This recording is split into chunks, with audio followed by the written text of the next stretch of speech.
6 minutos de la mañana. Esto es Reporte Confidencial Radio. Dejábamos un poco también para el análisis. Esto que tomamos de la página de Consapata, escrito por @Pedro Benítez, en donde daba cuenta, pues, ¿no? Y analizaba también la posición de Maduro frente a los militares, sobre todo porque él dice que el martes pasado, por primera vez en más de un siglo, un presidente de la República no asiste a la sesión de orden que, con motivo del 5 de julio, realiza todos los años el Poder Legislativo, y dice que ni siquiera en los momentos de mayor tensión política algo parecido había acontecido en Venezuela. ¿Qué lectura, pues, ciertamente tiene esto? Bueno, por ejemplo, uno de nuestros seguidores señala con respecto a eso: Maduro no es el jefe, es un parapeto, estamos en una dictadura militar disfrazada, Padrino es el auténtico presidente. Eso puede ser alguna interpretación que alguien le dé. Zapata dice que con esta postura Maduro lo que dijo: usted tiene los votos, yo tengo las balas. Bueno, un presidente que tiene las balas y no tiene los votos, no creo que sea muy democrático esto, ¿no? Ciertamente no entiendo cuál es la estrategia del chavismo en esta fase ya terminal de ellos, pegarse a los militares, terminar siendo una organización gorilera latinoamericana, como pasó en Centroamérica, como pasó en el sur de Latinoamérica, donde terminaron siendo gobiernos dictatoriales, algunos con algunos personajes civiles que servían simplemente de mampara. Realmente yo veo al chavismo, mira, desbarrancándose, para usar una expresión bien venezolana, desbarrancándose. No creo que tengan ni siquiera control de cola ya en esta caída en barrena. Creo que están dando giros y cayendo al precipicio, y Maduro está al frente y al volante de esto. Entonces, ciertamente yo coincido en el análisis con Zapata. Maduro lo que se ha empeñado es cada vez retratarse con más militares. Diosdado Cabello su programa lo hace, y entonces el auditorio es de puros militares. Bueno, pero si estos señores son electos popularmente, ¿por qué tienen que rodearse tanto de militares? Tú ves, por ejemplo, a Dilma Rousseff, fue removida de su cargo y no viste ni a un solo militar opinar ni hablar ni en una sola foto. Igual el presidente de Argentina ahora va, Cristina Kirchner, a ser investigada, y tú no ves ni un solo militar opinando sobre eso. Y te estoy hablando de dos países, Carolina y Gustavo, como ustedes saben, que tuvieron hasta hace nada férreas dictaduras. Es decir, el haber pasado por estos procesos de dictaduras militares les hizo entender a los argentinos, a los brasileños, que los militares tienen que quedarse en sus espacios reservados para militares y no en la escena política. Por el contrario, Maduro y Diosdado, que a veces empeñan más y más acabar con el chavismo civil, mostrando es puros militares en las fotos de ellos. Ahora, fíjate, Gustavo, para darte paso, para que veo que le quieres responder a Braulio. Fíjate que esta semana, precisamente el lunes, pues se daban cuenta de esas declaraciones que dio el presidente Nicolás Maduro en esos actos del 5 de julio, que hizo aparte el Ejecutivo, en donde le decía a Henry Ramos Salud: no seas cobarde, no te metas con los militares, métete conmigo, que soy el comandante en jefe. Pero entonces, bueno, eso para que, bueno, vamos a hablar tú y yo, pero entonces ahora que sí se quieren hablar tú y yo, hay declaraciones de Jorge Rodríguez que nos pasan nuestros amigos de Voces Unidas, y dice: declaraciones de Jorge Rodríguez, el gobierno no pone ni permite condiciones al diálogo. Bueno, entonces, o sea, ¿qué estamos hablando? O sea, ¿para qué llama Maduro entonces a Ramos Alú si tampoco entonces hay condiciones para un diálogo? O sea, ¿en qué estamos, pues?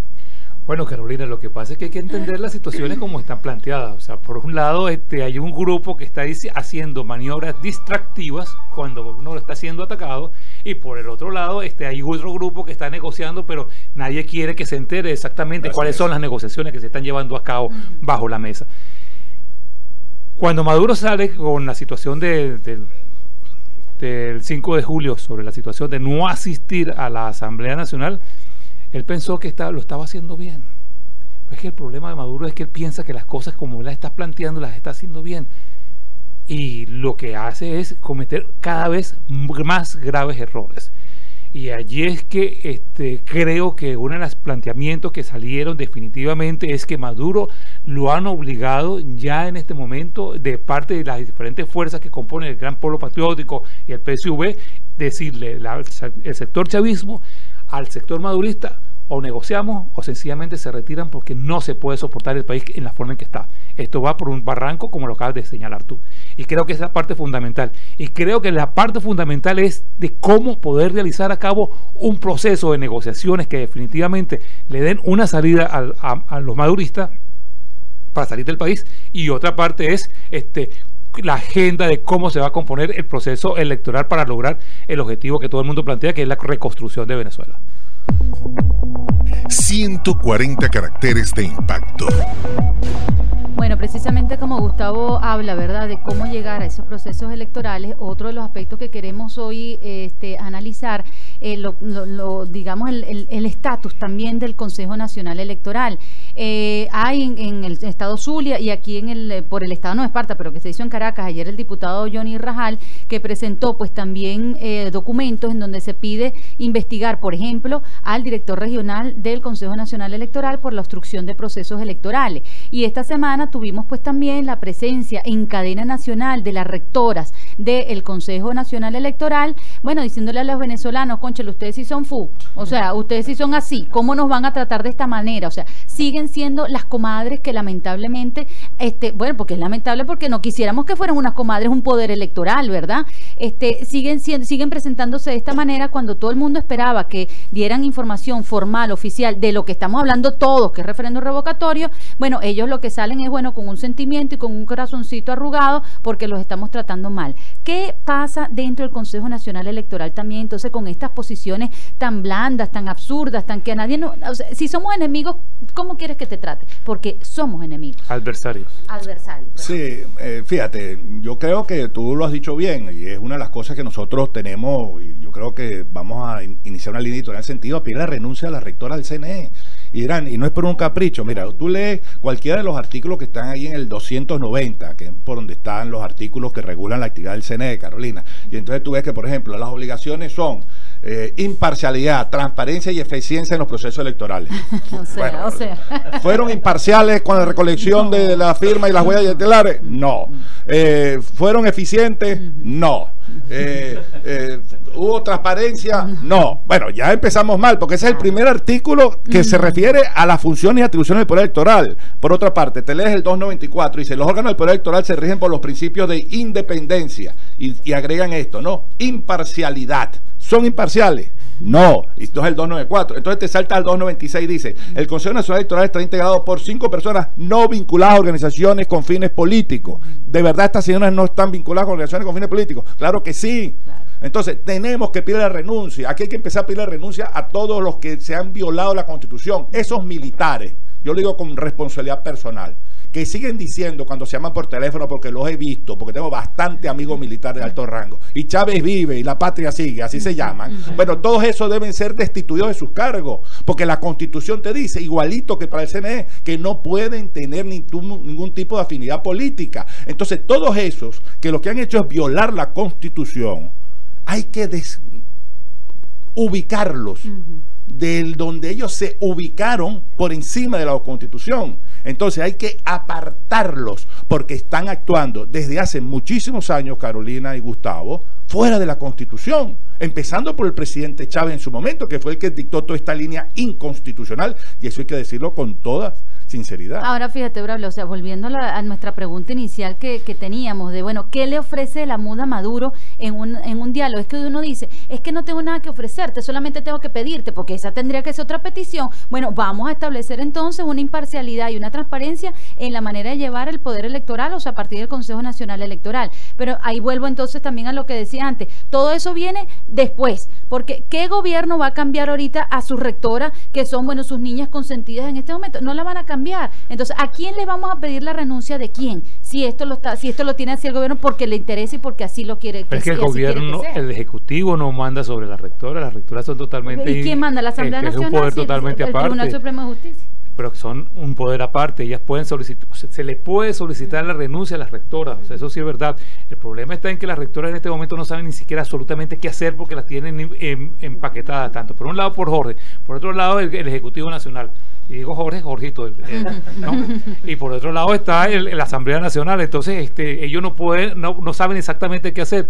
Ellas tienen ellas sí saben qué hacer. Ellos saben, gobierno, pero ellas en este momento, cuando llegaron a dar la rueda de prensa, ellas sabían lo que iban a decir, pero se los prohibieron a última hora y después se quedaron con las manos en la cabeza, y entonces lo único que les salió o atinaron a decir, ay, es que se están metiendo conmigo.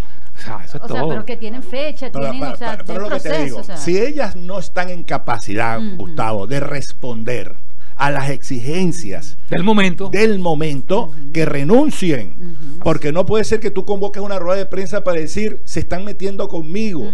Eso no existe. Eso no existe. Esa bueno, no pero, existe. pero fíjate, por eso. O sea, tú hablabas de los dilates de Maduro. Bueno, los dilates de esta son todavía iguales o peores. Entonces, ¿qué es lo que está pasando? Perdón, Carolina y Gustavo. Que estamos viendo como el Estado se está desmoronando. Esa es la verdad. El Contralor que dice, yo tengo un nepotismo bueno. Pero bueno, y entonces, ¿y ahora para dónde vamos? Ya estamos hablando de la Contraloría. Tú sigues la cuenta de Tarek William Saab y lo que hace es meter ahora YouTube de los clásicos de los años 60 y 70 en rock and roll, y ese es el defensor del pueblo.